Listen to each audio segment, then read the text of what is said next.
दोस्तों, दुनिया का सबसे आसान काम घर में बैठकर यही डिसाइड करना कि डॉक्टर को थप्पड़ मारना सही था या गलत। लेकिन इस बात को वही समझ सकता है जो हॉस्पिटल में हो या जिसका पेशेंट हॉस्पिटल में हो और उसे डॉक्टर को ढूंढने में वक्त लगे या उसे फैसिलिटीज ना मिले, यहाँ तक कि उसके पेशेंट की डेथ हो जाए। दोस्तों, यहाँ हमें एक और सिचुएशन को नजरअंदाज नहीं करना चाहिए। एक डॉक्टर अकेला एक वार्ड को संभाल रहा है और इतने में एक इमरजेंसी पेशेंट आ जाता है। वो ओवरबर्डन्ड, ओवर स्ट्रेस्ड, डॉक्टर इस सिचुएशन को कैसे हैंडल कर पाएगा? दोस्तों, इस हेवी वर्कलोड में क्या वो डॉक्टर उस इमरजेंसी पेशेंट को ड्यू अटेंशन दे पाएगा? दोस्तों, एसएमएचएस के इस बवाल के बाद हमने देखा हेल्थ मिनिस्टर सकीना यतून ने जेवीसी और एसएमएचएस का दौरा किया और दौरा खत्म होने के बाद भी शायद उन्हें इन दोनों हॉस्पिटल्स में कोई भी प्रॉब्लम नजर नहीं आई। और उधर हमने देखा सब डॉक्टर्स, चाहे वो जूनियर डॉक्टर हो या सीनियर डॉक्टर्स, सब अपने कॉज के लिए यूनाइट हो गए। एज जनरल पब्लिक हम लोग यूनाइटेड नहीं है।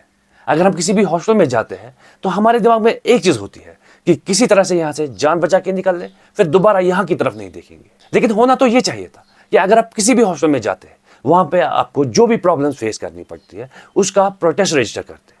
फिर चाहे आप वीडियो बना के, लिख के या फोटो उठा के, किसी भी जरिए से आप प्रोटेस्ट रजिस्टर करते हैं। क्योंकि अगर उन्हें कोई प्रॉब्लम नजर नहीं आती तो हम पे ये फर्ज बनता है कि हम उन्हें वो प्रॉब्लम्स दिखाएं, चाहे वो प्रॉब्लम कितनी भी छोटी क्यों ना हो, चाहे वो नलके की प्रॉब्लम हो या हॉस्पिटल्स के वॉशरूम्स की। याद रखिएगा, जब तक डिमांड नहीं होगी तब तक सप्लाई नहीं होगी। आखिर में एक और पॉइंट पे मैं जाना चाहूंगा कि डॉक्टर्स डिमांड कर रहे हैं कि उन्हें हॉस्पिटल्स में सिक्योरिटी मिले। वो सिक्योरिटी किससे चाहते हैं? अपनी गलतियों से बचने के लिए या अपनी जनरल सेफ्टी के लिए? और मैं गवर्नमेंट से डिमांड करता हूं कि उन्हें सिक्योरिटी दी जाए, लेकिन साथ में एक पेशेंट के हाथ में ये ऑप्शन मिले कि वो इलाज कराने के बाद जिस डॉक्टर से भी उसने इलाज करवाया उसको रिव्यू दे सके। आज के इस दौर में जहां हम उबर और अमेज़न को भी रिव्यू देते हैं, वहां एक डॉक्टर जिसके हाथ में हमारी जिंदगी होती है उससे हम रिव्यू नहीं दे पाते।